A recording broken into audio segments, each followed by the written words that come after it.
Welcome back to the Four Pillar Podcast. We stand for faith, family, fitness, and finance. And today we have a special guest. We have James Adams in the studio today. Thank you so much, James, for coming in. You were recently, we had you a member of the month for the gym. And when Matt was like doing the interview and stuff, I mean, you had some like super impressive accolades. I never realized you were in the military and everything you accomplished. So I love learning from having people in that, like learning from leadership from people, especially in the military. Right. I think they have you guys get a lot of life experiences and just a lot of good stuff that I think everybody can take something useful from your experiences. So, but you want to go and tell us a little bit about yourself and where you're from and how I'll just let you go whatever you want to share. Whatever you want to share about yourself. Yeah, absolutely. Like you said, my name is James Adams. I was originally born in Michigan, born and raised actually. I ended up going into the military at 23 years old.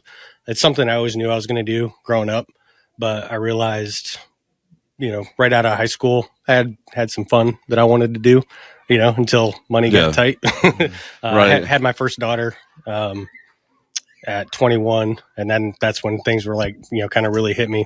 It's time to really get down and do things right. So yeah, joined the military at 23 in 2007. Ended up become a Black Hawk crew chief. Okay. And I'm actually really glad that was kind of the route that kind of pause in between high school and joining, because I bet I probably would have done something like just gone straight into infantry and, wanting to blow stuff up and do all that kind of cool thing. But, right. Working in factories, starting to realize what trades are beneficial. I didn't think I was going to make a full career out of it. The original enlistment is 6 years plus 2 years inactive. So I figured I'd see where that took me. Right. And how long were you in for? I did a total of 10 years. 10 years. Okay. I absolutely would have stayed in if I didn't have, wife and kids. Right. It's constantly deployed, so that's actually what got me into. So right out of, basic training in our tech school, right. They showed up to my first unit in Kansas, and they were already deployed. So my unit was already deployed. So I ended up there. And as soon as I got there, they shipped me off over to Iraq. Spent my first deployment at Spiker, Camp Spiker in Iraq. Was doing maintenance there. Came back. You're home for a year, deployed for another year. That was just constant, especially right out of basic training. I was gone away from my family all the time. So, yeah. How many total tours did you do? And well, I guess it kind of depends. I mean, technically 4 to combat zones, but I deployed all sorts of different places. Yeah. If I haven't told you, I thank you for your service as well too. I don't know if I even told you that. So it was my pleasure, my absolute pleasure. I loved it. You said you knew ever since you were a kid. So where did that come from? Really, I think what it came from is the structure of it. I really liked there's just so many opportunities that's available in the military that you just can't really get in the civilian world. I loved, and the other thing is aircraft. I just loved being around him. My dad was in the Air Force. He didn't, do a terribly long time. I'm actually not sure exactly how long he spent there. Right. But we talked about aircraft all the time. My grandfather's a pilot. So we would fly, little Cessnas and stuff, right. Fly around. He actually has a grass landing strip right here in Gambier. Oh, wow. So we would come here as a kid and we would, jump in the airplane and fly, go to see grandma and fly home. That's really cool. Yeah. It was a great experience. And that was the kind of thing, I wanted to be around that kind of stuff. And my dad always was like, this is what you want to do, the military is the place to do it. Yeah. So. Very cool. So did you actually start flying in the military, or did I forget? So I was a crew chief. Okay. And, basically I'm a, kind of glorified flight attendant. Gotcha. With a minigun. So with a minigun, right? So I'm in the back. Pilots are up front, and we work as a crew in a Black Hawk helicopter. Okay, very cool. I see now. A crew chief can also be for like an Apache. That's only a 2-seater aircraft, so that's 2 pilots, and then the crew chief is on the ground. Gotcha. Which honestly, when I first started, it's my MOS is a aircraft repair, Okay. or Black Hawk helicopter repair. And the way that works is you end up going into a maintenance company, and from the maintenance company, then they kind of pick and choose who they want to go into flight. So they take, pretty much the best that they can, who's capable of passing a flight physical.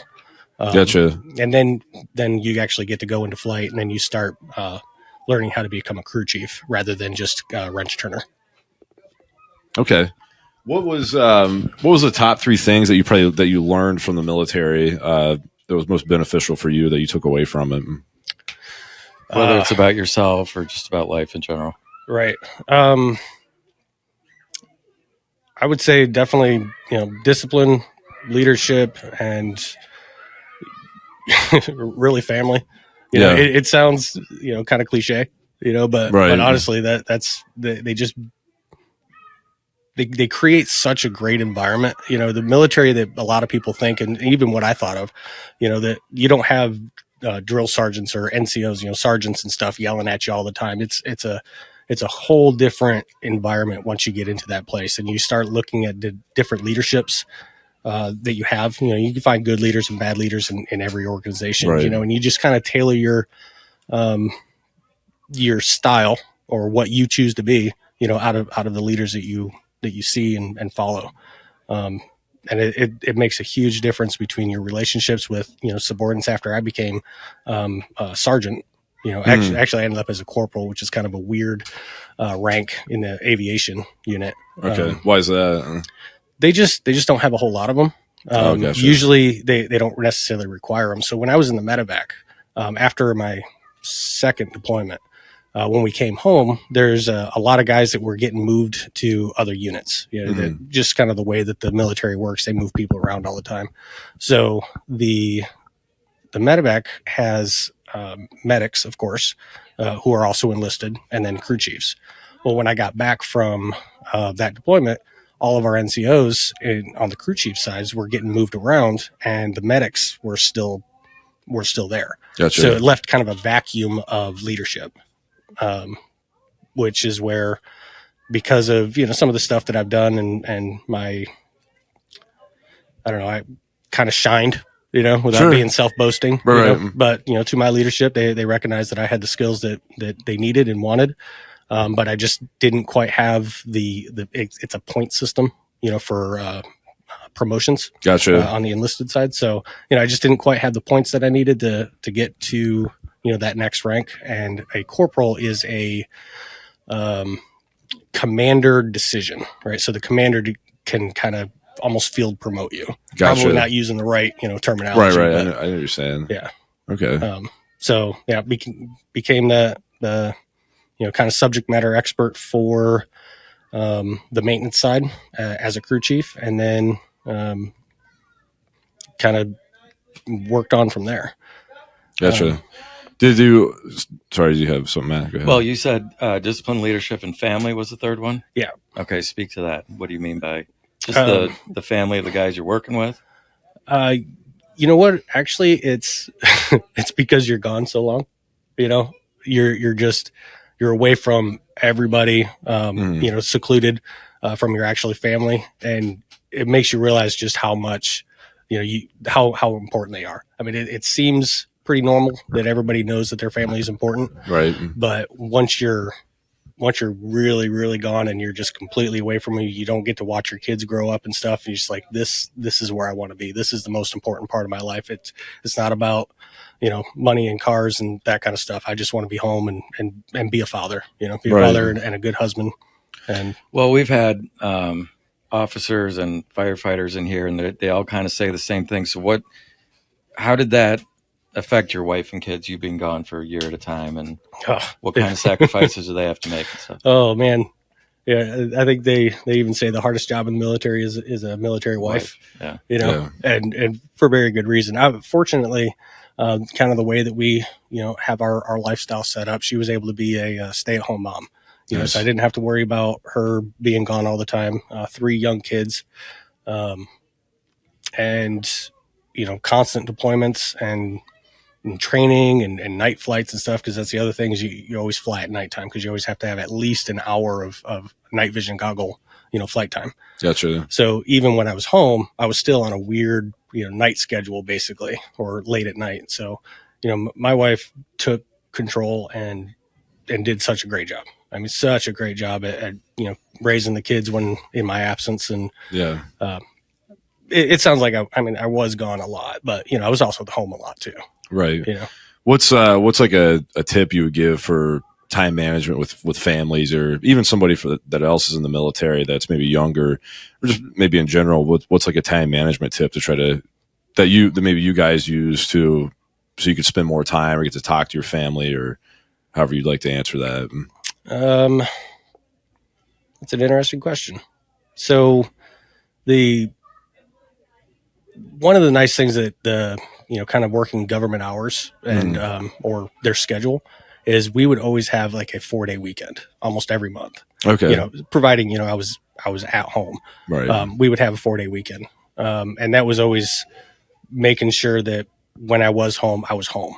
I wasn't taking that time to go do other stuff. I was taking that time to be at home and learn about what they've been up to, what they're doing. As far as wife and kids. What my wife's a real crafty type of person. So we would sit on the kitchen table and make stuff.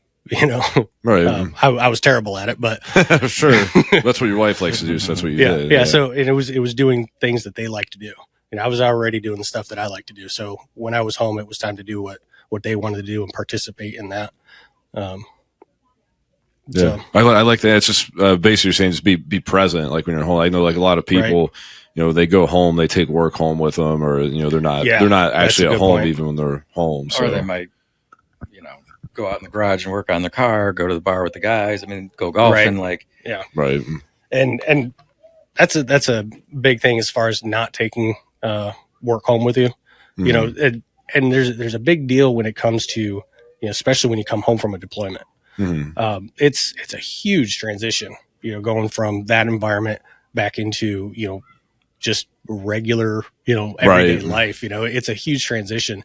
But the other thing is the military is really good at explaining that to you. So you're not coming home. You think you're like, it's going to be fine. I'm used to this. This is no big deal. And you realize very quickly it's a huge transition. It's a big deal. Well, we recently had somebody here that used, what did they call it? And it was something like a transition back into civilian. And he came in and he put like 20, 30 hours. Yeah, it was a program. I think the Army, right? He was in the Army. Program the Army had. I don't remember what it was called or whatever, but it was basically he was retiring and then he was transitioning back into civilian life. So like he did like an internship here or whatever, and was I don't know what else he was doing in that process, but it was like trying to get him to reacclimate back into civilian life. Since same thing, he was in it for like 20 years or something like that. So was that the Apache pilot? Yeah, it was Apache. Yeah, okay, but it was Rollo. So yeah. You guys met? You know him? No, I seen him on your podcast. Okay. Oh yeah. But yeah, it was interesting. It seems like it's probably huge for you guys, and that environment's like nowhere even right close to being what I couldn't even imagine. Obviously, from the culture you're around to, then potentially explosions are getting shot at too, which that is not a normal thing. Coming back to Gambier, Ohio. Right. Exactly. So one of the things too is that I ended up in a special operations community, and it's a wonderful, wonderful, wonderful unit. Couldn't possibly speak highly of them or more highly of them. But the one issue was, when I was saying that I deployed, for a year at a time. And as soon as I came back from my second deployment, I had orders to go to Honduras.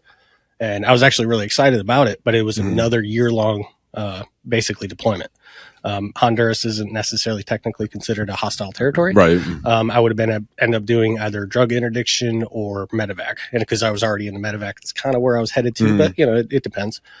And I was looking at that. I'm like, you got to be kidding me. Another year gone. Like, it's just, I'm never going to be home. Right. and I did know about this unit. It's called the 160th Special Operations Aviation Regiment, and kind of the point of what they do is they do 3 months on, 3 months off. So Gotcha. I was like, oh, that's way better than being gone for a year and coming home and seeing your kids, sprout up, Right. so quickly. So, being gone for 3 months, it's tough, but it's nowhere near as rough. Right. So, but they have, their version of selection, that you have to go through. So, I can apply there, but it doesn't mean I'm going to make it. Right. I was pretty confident, and I, of course, made it through. Right. It's rigorous. That's probably a whole nother day of conversation about, the training and stuff that you go through. But that time away, turns out it's not quite what they say it is. So you may be gone for 3 months, but the 3 months that you're at home, you're also gone as well, because being the aviation asset. So what we call is our customers, and our customers are guys like, Navy SEALs. We'll just use this for example, Right. Green Berets, anybody in that special operations who need an aviation asset. Gotcha. Well, they're not coming to us. We go to them. So if they're in, whatever state that they're in doing their training, and they have to have, so many tasks completed, Right. to kind of sign off and say that they're qualified for the year so they can go deploy and do, their stuff. So we would go to them. So even though I was home, technically in the United States, we would load up our aircraft and go wherever we were or wherever Gotcha. they were. So we were staying in hotels and stuff. Pretty fun life if you're single. Actually, it's great if you're single. Right. But, Right. So doing that, when my final year, as you were talking about the transition out of the military, you're supposed to basically take that last year, and they have all sorts of different programs that you can go through to help you with that transition. There's actually a whole transition battalion that you get assigned to. Gotcha. Well, my last deployment was in 2017. I got out in 2017. So when I came home from my deployment, I was already way past the deadline of stuff that I was supposed to be accomplishing for my transition. Gotcha. And of course they were, throwing $30,000 bonuses and, promotions and all that kind of stuff at me for, for retention. But I had already kind of made up my mind. I knew Right. I was getting out from my family, not because I didn't want to be there. I had to be home. So yeah, I got out my final deployment, came home from Iraq, and they told me, don't unpack your bags, you're leaving again. Like, are you serious? Right. I just got home. Like, nope, you're not home yet. So I went home for literally that night, woke up the next morning and was back on a plane going somewhere else. Oh, jeez. Yeah. So that, and I was just on the flight schedule all the way up until, There you go. all the way up until my very end of the, my career. So that last piece was super stressful because I was working and still trying to figure out what am I going to do with the rest of my life. I had to find a job. I had to find out where I was going to live, Yeah. So your situation is even different. They basically just had you doing stuff, and you basically had your last day, and then it's you just go home and you're done, kind of thing. Yeah, pretty much. Right. I was actually so I had leave built up. So I think I had 30 days of leave. So it's called terminal leave. So even though I was technically completed, I still had 30 days where I was still enlisted. Yeah. And I had showed up here, started my first job, and had to go back to Fort Campbell to finish, paperwork and finish actually getting out of the military officially. Oh, geez. Yeah, it was a very intense time. So that on top of just transitioning into the civilian world, that first couple years was rough. It was real rough. But yeah, what would you share with a kid or somebody that was wanting to go into the military? That advice that you'd have for them, that maybe something you didn't realize until you're after you're already in the military, or now that you exited. I wish I would have known XYZ when I joined, or something like that. I would say that probably the biggest surprise to me was, as I was saying earlier, that it's not what you see in the movies. The whole drill sergeants and stuff yelling at you, and it's just this big, you're making do push-ups all the time, and it's just not that way. It's such a professional environment. Are you talking about the boot, even the boot camp or joining, from boot camp all the way till all the way to the end? It's a really professional environment, very respectful. I mean, loyalty, duty, respect, selfless service. It's the Army values, right? They hold you to those values. They're values that have been assigned to you, Right? But they hold you to those values, and that's exactly how you're treated. And that was kind of a surprise, because I was in the time period when I was getting ready to actually join. I wouldn't say desperate, but I definitely needed a change, and I would have joined even if it was as bad as I thought it was going to be. Right. But yeah, it turns out it's such a great place. The amount of education that you get out of it, and even then the how valuable it is to people when you get out. When I joined, or I should say, I joined to work on aircraft, right? Knew that the maintenance portion of that was going to be very beneficial in the world if I decided to get out. Got my airframe and power plant license. So I had great opportunities. And when I first applied at this company here at Aerial Corporation, I applied just as a maintenance technician. I've been working on hydraulics and electrical stuff, mechanical things. I figured that would pretty well transition into a maintenance world. Right. And when I showed up for my interview, or I should say by the time I got done with my interview, I was already promoted to supervisor, and it wasn't because of my maintenance skills. It was because of, leadership skills and what they recognized and what I had to offer there. That's really cool. And I would not have expected that ability. And that's part of that transition stuff that I did kind of miss out on, that they help you, build your resume, and you build your resume around those strengths. And once you become a leader in the military, the skills and the, just the way that you mentally approach people and conflicts and stuff like that, you're just far more advanced than, probably just your average everyday Joe. Okay. Yeah, that's really cool. What? Go ahead, Matt. I was gonna. How old are your kids now? 13, 16, and 17. Any of them thinking about following your footsteps? My son, he's the middle child. He's 16. I think he's still a little intimidated by it, and that's one of the things too, is because when I joined, or I should say, my career was quite aggressive. The deployments that I went on, my position, actually going out on combat missions and stuff, right, and coming home and talking about those kinds of things. But there's just so much more to offer. I mean, there's IT jobs. There's right. You don't have to do something. Yeah, like you don't that. have to be on the battlefield. There's right. so many different places, and the Air Force is phenomenal. As far as their training and the kind of stuff that they do. There's the dangerous stuff if you want to get into it, but if that's not for you, there's plenty of other roles. Well, let me ask you this: is it important to you that they follow you, or you just want them to go find something they love and pursue that? I would definitely want them to just do what feels right for them. I think it's such an amazing opportunity.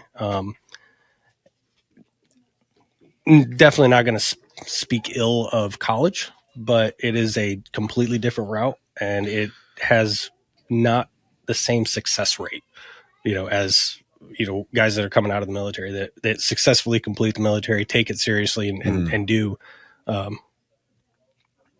ingrain themselves into it.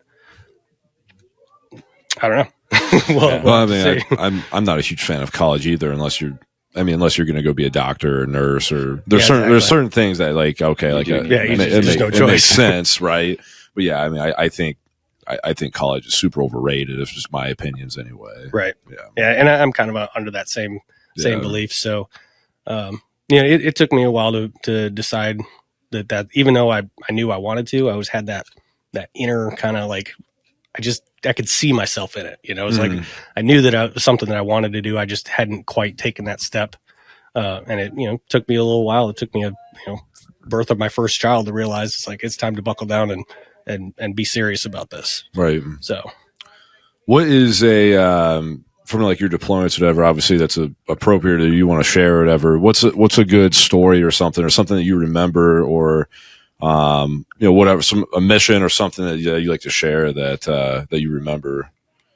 That, I mean, obviously, like I'm not at like no, Tell all the secrets. like some, obviously some people. You obviously said you're involved in combat or whatever, so it's like I'm asking whatever you see appropriate that you like to share, but right.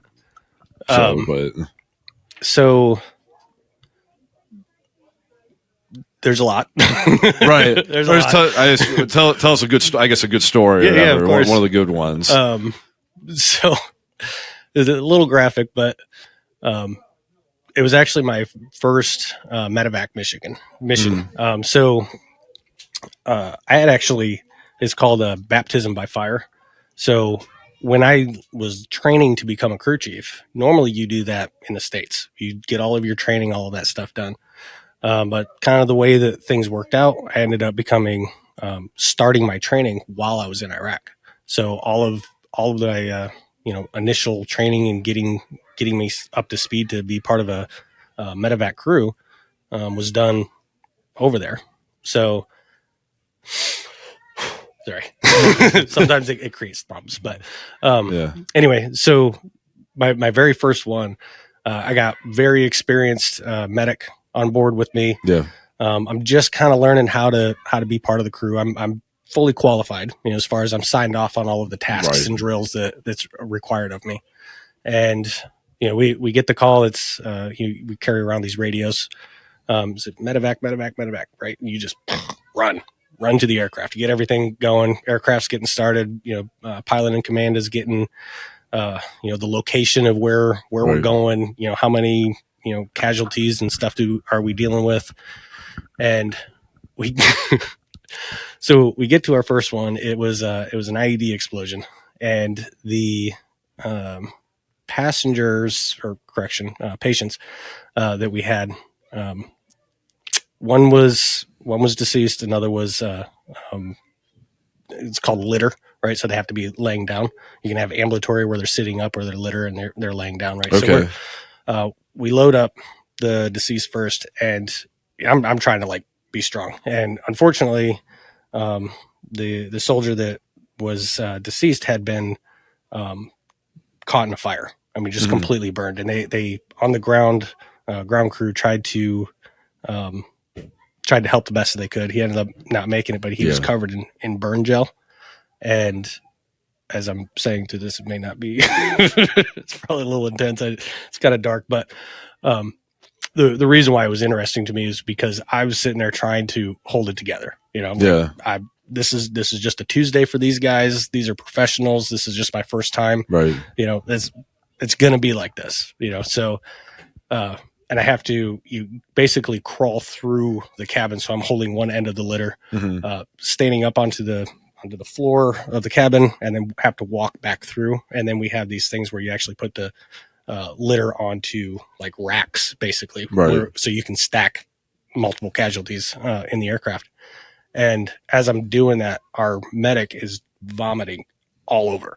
Oh, jeez. Yeah, and I was like, "What's happening right now?" I'm feeling all right, I mean, mentally, I just kind of put myself in a little bubble or whatever, and he's just throwing up everywhere because it's gruesome. Well, I'm sure, obviously, very gruesome, and it was interesting because it kind of helped ground me on what it was that I was getting ready to experience. This being my first time really out on a real mission, and knowing that it doesn't really get easier. Right. The only kind of saving grace. My dad is actually a paramedic. Okay. He's been paramedic pretty much my whole life, and he comes back with the same kind of dark stories. Right. And it's when you're in that kind of world, and I'm sure, many medics kind of all have that same mentality, is you don't laugh it off, but it's just a different experience that you have to kind of be part of to really understand. But knowing what they went through, or I should say, knowing that these guys were already experienced, this wasn't even their first deployment, so they've done this multiple times, and it still gets to them, was a nice way of understanding that when we all go home, or not even home, just back to the base, we're all sitting down eating and laughing and joking, and just like it's another day. It is, because you separate, that from when you're actually on mission. Go out there, do your job, get it done, come back and deal with what you dealt with later. Yeah. Sorry, I didn't mean to get dark on you. No, yeah. May have been able to find something that was more entertaining, but for me, it was that just kind of it was a huge eye awakening, moment for me. Mm-hmm. And it just stuck with me. Many other situations, fairly similar, Right. but I don't know. I guess that. What did I say earlier? Baptism by fire. Baptism by fire. Yeah. Yeah, I'd say so. I always I actually enjoy like hearing the just different stories and stuff, people that served or whatever. But I know not everybody likes to talk about them, so it's like that funny line of like, what do you ask? Like, what do you ask somebody? What do you not ask them? kind of thing. Yeah. I've actually always been really open. I think the only even real hesitation is just because when it comes to OPSEC, operational security, tactics and that kind of thing. You're probably not allowed to share, obviously, certain things. Right. Yeah. And that's the only problem, because there's a lot of cool stuff, that we do. Right. Just the maneuvers and the being part of a flight crew, that's a big deal for how we can pull off the stuff that we pull off. It is a huge coordinated event. For example, just dropping, so a fast rope approach, right? So that's when the guys slide down ropes off of it. Like you see in the movies, like or a fire pole. Exactly. Right. Yeah. Right. So there's rappelling, which is done, although I've never seen it in combat, where you actually rappel. And that's because you're connected to a rope. Mm-hmm. Fast rope is like a fire pole. So you just basically drop down a fire pole and they slide down it. Okay. And putting people on top of a rooftop, wherever those types of things. It's a pretty well coordinated event. So the crew chiefs, especially if you're doing like a fast approach, you want to get in, get the guys on target, and get out, right? Mm-hmm. So you can provide overwatch. When their aircraft is coming in on a fast approach, the nose of the aircraft is actually tilted up, so the pilot loses sight of his target, where he's actually supposed to land. Mm-hmm. So the crew chief will be hanging out the window, which is what you would, right? Yeah. So basically, I would be hanging out the window, right, depending on which side of the aircraft, the target zone is. What we'll do is we'll actually call them forward. We can, if they start to like drift to the right or to the left, you have to be able to correct them as they're making their approach. So you're basically, kind of like air traffic control type of deal, right? So we'll call them in, continue forward 30, 20, 10, 5, 4, 3, 2, 1. And by the time you get to 1, you're supposed to be able to get them right on target where they're supposed to be. Mm-hmm. There's a piece to the crew chief and pilot kind of relationship where your pilots. What I can tell which pilot is flying the aircraft with my eyes closed, right? Because I'm not even looking up forward. I'm looking side to side, right. And I can tell which pilot's on the sticks based off of their approach. Gotcha. Just because you just fly with them so frequently, it's kind of like driving in a car. You know how somebody handles the vehicle. So you learn your crew and you make these coordinated events, and you just do them over and over and over and over again, till nauseating amounts of time, until you're, as perfect as you can be. Yeah. And then you go out and do it again, the next day. Yeah. That's really cool. Thanks for sharing the story and stuff. Appreciate it. Yeah. So last thing we have here for you, tell us about your workouts. Like, where did you get your workouts from? How did you come up with them? What? Because I guess I haven't been here super early in the mornings very much, but Matt, they're intense. Yeah, Matt says you just come in and get after it. Yeah. So that actually was another kind of based because of the military. So when you show up for work, in the military, first thing you do is PT. Mm-hmm. And if you were to just do the Army programs, the Army PT stuff, you're not going to make any progress. It's really just maintenance. A lot of it has to do with discipline, and just Army regulations. Everything has a regulation on it. So even the way that you do PT in the morning, especially as a group. So the PTs that we had to do, it's just part of your day. Mm-hmm. But like I said, if you ever want to make any progress, I was kind of always had the way that we score is, well, I guess they've changed it recently, but when I was in, it was push-ups, sit-ups, and 2-mile run. Mm-hmm. And then you get a score on how many you do, how many push-ups you can do in 2 minutes, how many sit-ups you do in 2 minutes, and how fast you can do the 2-mile run. Once you get to their max score is 300. There is technically an extended scale, but once you reach 300, there's just no point of even, scaling up what that is, right? So you've maxed it out, and pretty much right out of, almost out of AIT, I was maxed out. So my entire career, my goal was to, max out that PT test. And the 2-mile run's probably the most grueling. It's 13 minutes, depending on age group, but it's pretty much right around 13 minutes, 30 seconds or whatever as you get older.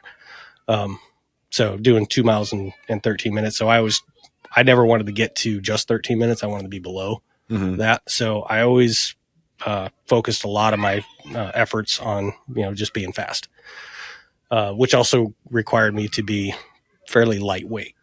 And as I got out, well, actually, I should say during my last deployment, the guys introduced me to Arnold Schwarzenegger's blueprint for mass. And I'm like, well, I'm just about ready to get out. These PT tests really aren't even a thing much at this point. I've already become an NCO. I'm not even really worried about my points, anything for the next promotion, because your PT score depends on your points. So I decided that I guess it's time to start putting on mass. I was always the little guy, so like it's time to do something different. And then so I started doing this program, and it's intense, as far as just the amount of sets and reps and stuff that you have to do. So chest and back, would be one day. You're doing a full chest workout and a full back workout. And I'm like, this is, how do you get through this? You have to eat during your workout, just to have enough calories to get through it. So what I ended up doing is I just split it up, and I did this, back then, where I would do the first part of the workout in the morning, get some rest, get some eat, refuel, re-energize, and then go back and then finish that routine. So in doing that, I found that I really liked the way that it fit my, just day-to-day stuff. And especially when you're deployed, there's not a whole lot of stuff to do. There's a lot of downtime. When you're not out on mission doing stuff, you're kind of waiting around for, the next day or the next call or whatever it's going to be. Right. So you have a lot of downtime. And that was just another way that I could break up my day to get through, that months and months being gone.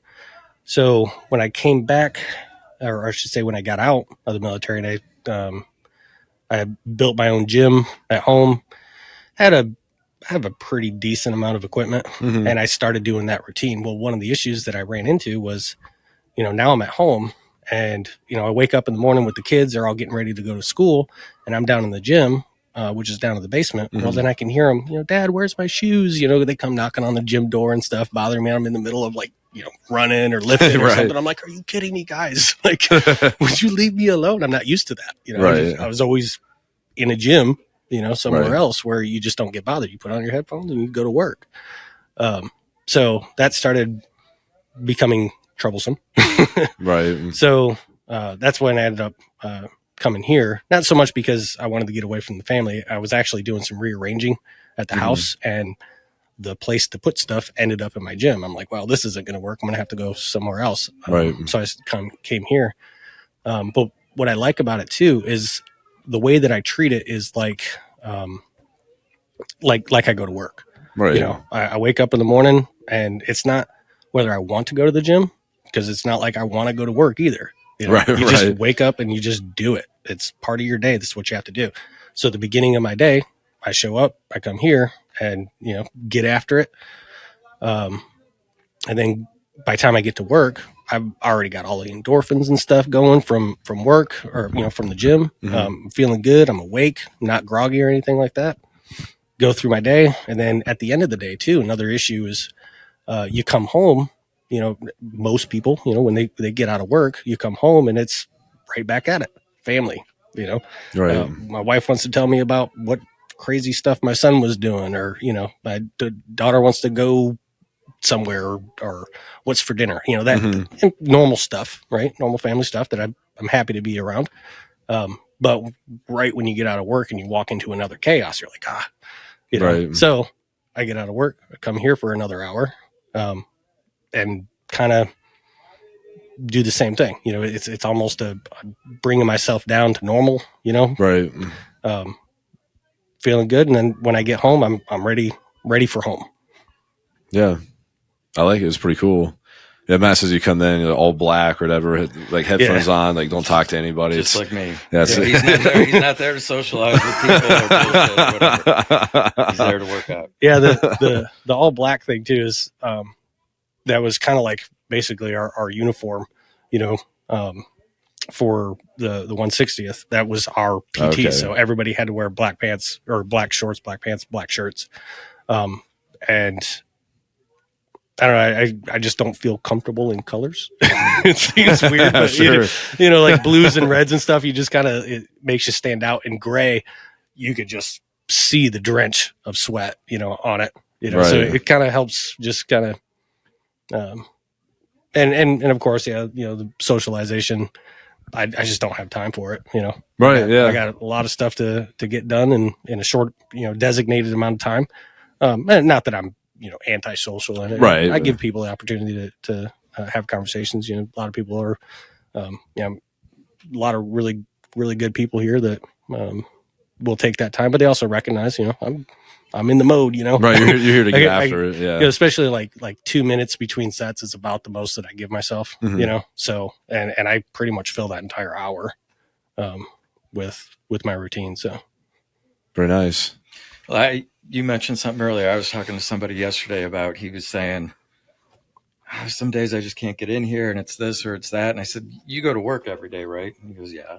So you go to work when you're tired, you go to work when you don't feel good, you go to work. Yeah.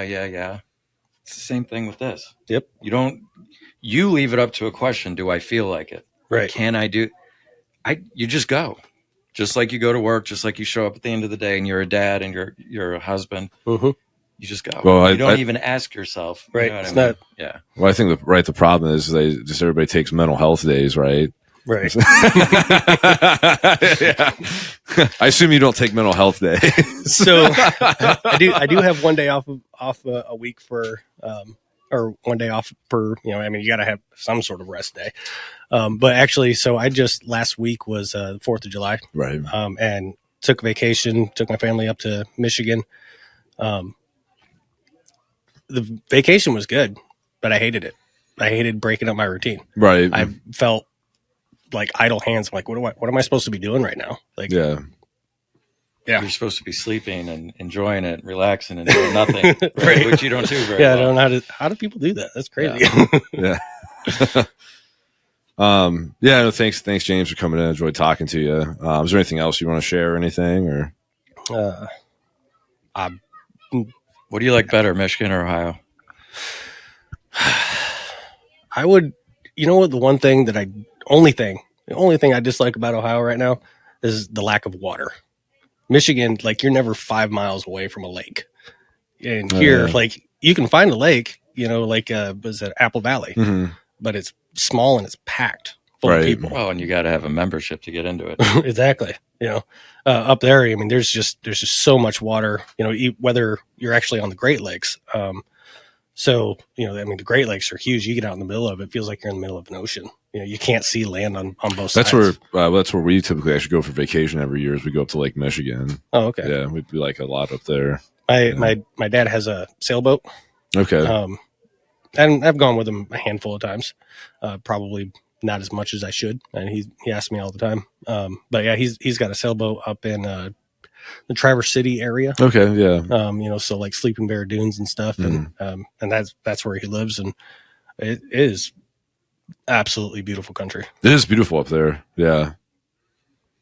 Yeah. Any difference between the people in Michigan and Ohio? I don't know. I don't talk to him. Very good point. Well, thanks for coming in, James, and thank you. And thanks for listening. Don't forget to hit the like, subscribe button, or whatever you're listening on. And if you believe it, you can achieve it. And we'll see you in the gym soon. Thanks for listening.